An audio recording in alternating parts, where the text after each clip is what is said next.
Hey everybody, this is Praxis. Here at our homestead, we've got a pretty sweet solar power system which runs off-grid and runs everything in our house. We have 6,000 watts of panels on the roof, and we have a 10 kilowatt hour battery that gets us through the majority of rainy days and certainly of evenings. That is a whole house system where one system runs the entire house. And despite the fact that that's how I set my house up here, I frequently advocate here on my channel that that is not the best way to do things from an emergency preparedness standpoint. And that's what I want to talk about in this video, a better way to set up your house to be on solar that is not one full whole house system. And that's where this unit here comes in.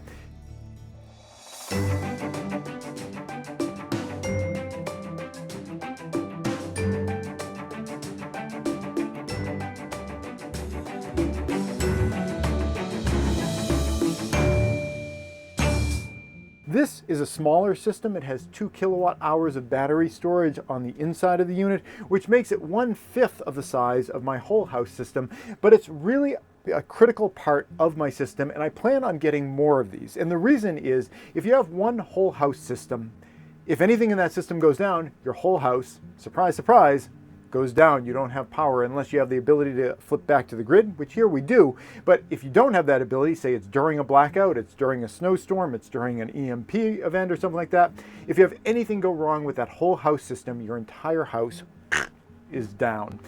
If you were to set up your house excluding a whole house system and just build it out of a number of these systems, there's a huge advantage there. Number one, the cost of getting into a system like this is much, much lower. The whole house system that I got from my place, I built it myself, but I purchased all the parts, and it was about $20,000 to do the entire house. A system like this is far less expensive, less capable, but way less expensive. So immediately there's a lower cost of entry to get into a system like this. And you don't have to make your entire house be off-grid, powered by the sun or some other renewable all at once. You can do it piecemeal, you can do it step by step. And as soon as you install one of these systems, you're instantly going to be saving money on your electric bill. You're instantly going to create a situation where that part of your house, whatever this is running, is going to have that kind of bulletproof protection from blackouts. And I would highly recommend starting in this way, where you start with one of these units. This is made by AllPowers. I chose this AllPower system because, well, actually they approached me and they asked me if I wanted to test it out. And I said, sure, yeah, I'll test out your system. And I've used a number of these in the past.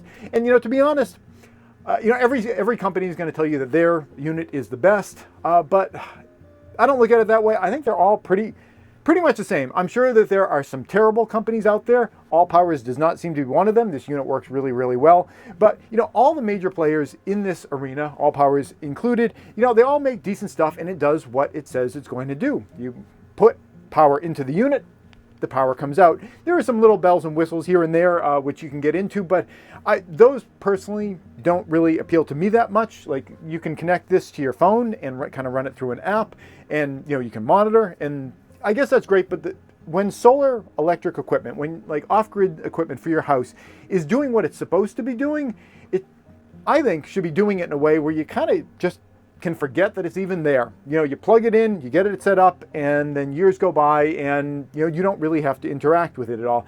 And this system here is proving to work along those lines.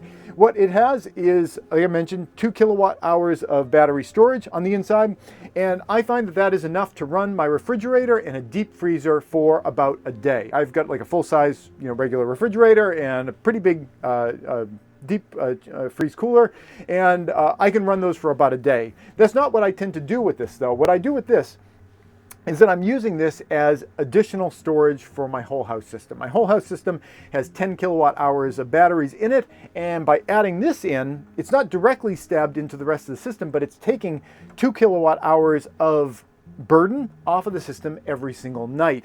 So what I've got running into this, like I said, is my refrigerator and my cooler. And I chose those two things because those are consistent loads, and they're kind of the same all the time.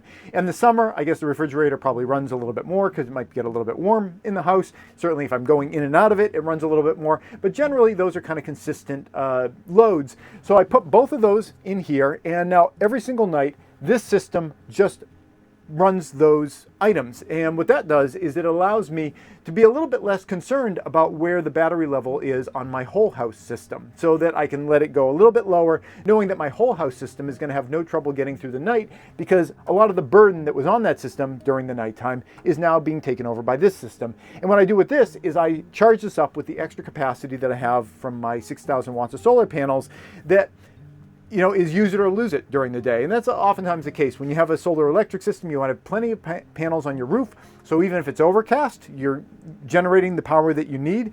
But on sunny days, you've got way more power than you could ever use. And wherever you can kind of store that power away, that's a way of capturing that and actually using it for something. So for about 2 hours per day, this thing charges up when it's around noontime and we've got plenty of power. This thing will charge up and then it just runs all the rest of the day and it carries us through the night. I have it so that it gets unplugged in the evening with a little timer that's set into this power strip here. So this thing is being powered right now from the grid. Actually, it's recharging right now. We're at 93% and it's filling it up at about 580 or so watts. That's the rate that it's filling it up at. This unit can be filled at a variety of different speeds. Their standard speed is around 1,000 watts that you'll push the power into there. I have it set at what's called a mute, like a quiet setting, where it only pushes it in at under 600 watts. And I believe there's a more aggressive setting that you can pump power into this that is like, I think it's like 1,500 watts or something like that. The reason that I have this set on the lowest setting is because I don't want to have to think about any of this stuff. I want to set this thing up and forget about it. And the way that it operates right now is that it gets turned on, I think, somewhere around like 9:30 in the morning.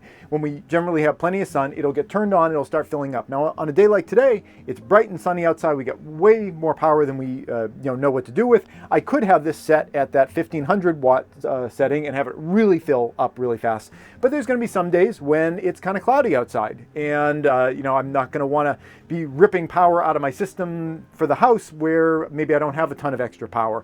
So I've got this constantly set up at the trickle setting. So just throughout the day, it'll fill up. This should be finished up within like an hour or so, and then it's going to be completely full and just kind of waiting to run in the evening, and it will take care of all of my refrigeration. I'll talk just a little bit about this AllPowers unit in particular. And again, there's all sorts of makers of these products, and anyone where you're buying it from a reputable company, I've had a lot of these kind of things, and they're all fine. Power goes in, you get power out, and AllPowers certainly seems to be, in with that group. I've had it for a while now, and it's been working fabulously. Power goes in, power comes out, and I just don't even have to think about it. But there are some bells and whistles of different models. I'll talk about some of the bells and whistles on this, most of which I don't tend to use, but for different people's circumstances, different people's situations, some of these might be of use. There are 5 AC outlets across the front. All of these are 110 power. There's one of these large circular ones too, which got me thinking that this was a 220 outlet, but that's also a 110 outlet. That was actually a learning experience for me. I thought that those round outlets were always 220, but apparently sometimes you'll use that style of plug, but with a 110 device. So you get 5 110 8 alternating current outlets here. There's a number of USB outlets here. Also some just regular DC 12 volt outlets going out on this side. You can put power in either through AC, which is the way that I'm charging it now, where I just dump the power in during the day when I have plenty of it, and then the power comes out at night when I want to take some stress off of my system. But you can also put solar panels in here. They've got a little plug on the side, and I tested out a solar panel array that they sell with their company. It was kind of neat. It's like a suitcase sort of one. It's more the kind of thing that you would use for camping or an emergency. It's not the sort of thing that you would set out full time, because it's made out of polymers to make it so that it's safer, it's not going to break, and it's not as heavy for carrying around for camping and stuff. But it would break down in the sun if you had it out for like months and months, year after year. So if you wanted to run this in a more permanent kind of way, you would want to get some just regular old glass rack mount solar panels, and you can dump those into here in that amazing range of voltage, all the way from 12 volts if you wanted to, all the way up to 150 volts, if that was your desire. But I really like the versatility of this. I also like the versatility of the charging speeds in here. One downside of that particular feature, and this is just for me personally, because this is how I roll, is you have to use an an app through your phone to connect to this to get into those particular features to change, to kind of throttle the charging speed on here. And for I think the majority of people listening to this video, you probably are like, well, what's the problem with that? That's great, and it is cool. You can monitor on your phone and you get all that information. But I'm always kind of like a button and lever kind of guy, and like what happens if something happened to my phone or whatever. I like to have the physical buttons and levers and switches right on a unit. I think I'm kind of in the minority in that regard, so I can understand why they're not catering to me, on that. But if you are a Luddite like me, and you're like a switches and buttons kind of person, that might be something that you might irk you a little. But even for me, I set it once, and then I take the app off on my phone, and I'm done with it. So that's it. I hope you found this video helpful. If you are thinking about getting a unit like this, now is an excellent time to do so because, well, for two reasons. One, there is a glut of this stuff in the market right now. A lot of solar companies, were created and have recently sort of folded because I guess they kind of overestimated the market. And there's a lot of surplus stock in the market at the moment, and that gives us an opportunity to get it at a lower price. And on top of that, there are some tariffs that were voted into effect here in the United States. I don't know exactly when they come into effect, but it's pretty soon. And the tariffs are going to be slapping extra costs onto units like this that have lithium-ion phosphate batteries, or maybe lithium-ion batteries as well. Also, solar panels are going to get hit with huge tariffs. I think they're somewhere between like 25 and 50%. So the prices on units like this are about to go really, really high. So we're at a time in the market where the prices have dipped and they're about to go up. This is the valley. This is where you want to start getting these kind of things.